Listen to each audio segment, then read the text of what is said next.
Hi guys, as part of your new patient consultation, you have the opportunity to use our Inbody 770 medical grade scanner.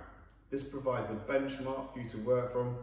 It measures numerous things like skeletal muscle mass, visceral fat, percentage body fat, all sorts of things. So it's been locked down, my training has changed, my diet's changed, put on a few pounds.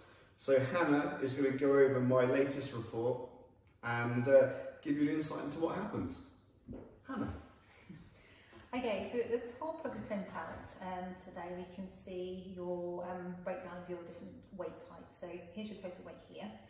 You'll notice that there's brackets underneath a figure. That's the normal range for your demographic. So that is somebody who is your gender, your age and your height. Machine compares around about 40,000 people in your demographic to work out these kind of normal ranges. So it's quite a broad spectrum of comparison. So you can see from your weight here, you're a little bit heavier than the average person at the moment. You're rude. I do pay you. Sometimes. Your fat-free mass is the reason why you're a little bit heavier, because you've actually got more muscle mass than the average person. And if we take the bones out of that, that gives us the soft lean mass. So again, coming down to just the muscle mass here, you can see that you're just outside the normal range there. Your total body water is this value, and if we look over here, you actually have more water in your body than the average person as well. And this is largely to do with the amount of muscle mass that you have in the body. Body stores a lot of water in the myocytes, the muscle cells. In line with somebody with this kind of body composition, you can see you've got more protein in your body and you also have more minerals in your body than the average. So this is what I would expect from somebody with this amount of muscle mass. The good news here is your body fat mass is within the normal range, so that's excellent. If we look at the muscle fat analysis here, we're looking in kilograms now. So here's your weight, and you can see the absolute midpoint of normal is the 100 mark, and then you can see the range. So a little bit below, a little bit above that would be considered the normal range.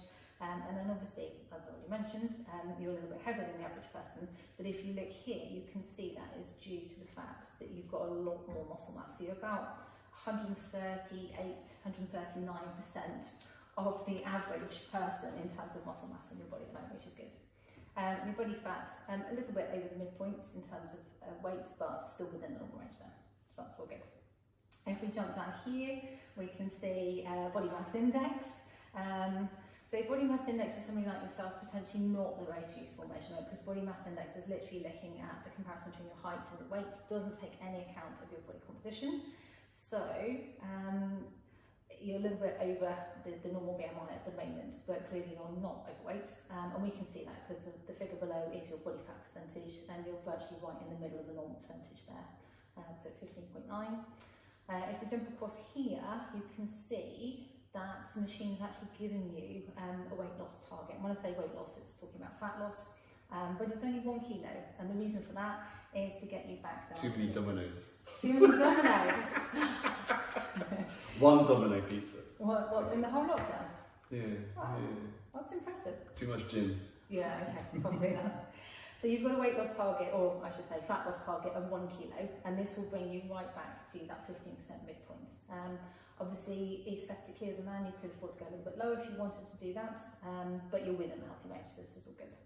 If we look above that, we've got your visceral fat reading, so you can see that you're well within the healthy zone for this as well. The allowance for visceral fat does increase a little bit with age, but we always want you to be below this 100 mark line, and you're well below that. So there's no specific concern with the amount of fat you're being stored on the inside, putting pressure on your vascular system or your heart at the moment.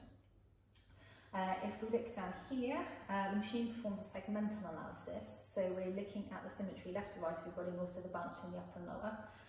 And you can see here in the evaluation that you are symmetrical left to right in your upper body.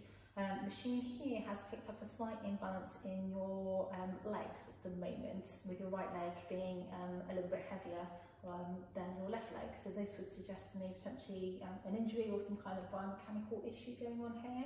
Is that the case? Yeah, I mean, I had a slipped disc a couple of years ago, and I've got a little bit of residual numbness down the left side. Okay.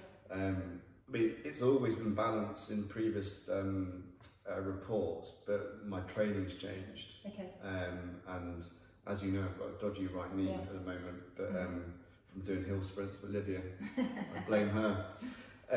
So yeah, training's changed, so which might account for the difference, but.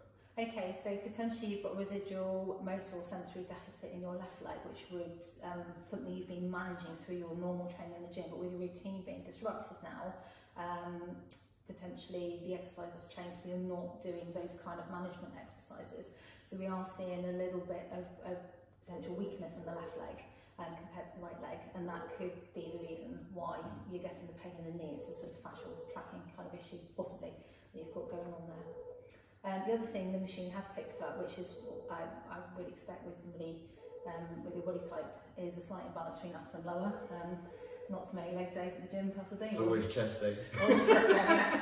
Chest and back, chest and arms, yeah. Alright. So this is quite common with the guys that we see here, that we do see that slight preference for training the upper body and less for the legs. So legs are really important for knee stability, for back stability, and metabolically the leg muscles are very active in more than 50% of your body's muscles, so it is important to train the legs. If we look I do train. Do you? Yeah. I used to be able to press 500 kilos. Wow. But yeah, all right. Somebody closed the gym. Somebody closed the gym. So we'll have to come up with some workarounds, won't we? Yeah. I think we're going to come up with some workarounds for the car park. Right, looking down here, this is your hydration status. So ECW stands for extracellular water ratio, and we're looking at the relationship between the water stored inside your body in total and the water stored outside your cells. So we look across here, you can see how much water is inside your cells. You're a little bit higher than the average range, which is exactly what I would expect with somebody with this much muscle mass. Extracellular water also a little bit higher, but slightly less than your intracellular water, but overall your ECW ratio is completely normal, which suggests you're well hydrated, there's not any issues with dehydration or potential inflammation from that, which is positive. Down here we've got your history, so we can see what the lockdown has done. Not as much as you might think. Little bit of a drop since the last reading in skeletal muscle mass, but you're talking like a couple of 100 grams, and then the weight a little bit increase. Body fat percentage a little bit higher than last time, but not lots, and ECW ratio much the same. So this is all pretty positive. What else have we got? Here is your basal metabolic rate. So this is useful to know. This is how many calories your body needs to consume each day just to exist. So here's your basal metabolic rate, here's your activities of daily living, and here is your actually targeted exercise on top. So it's really important on an ongoing basis you're not consistently eating below this, because it will actually cause your body to shut down its metabolism and go into survival mode. I know if you're doing intermittent fasting protocols or keto or whatever, then you may manipulate those across the course of a week, but the average sort of should balance out to roughly that at least. Here's your whole body phase angle down here. So we are looking at your body's health at the cellular level.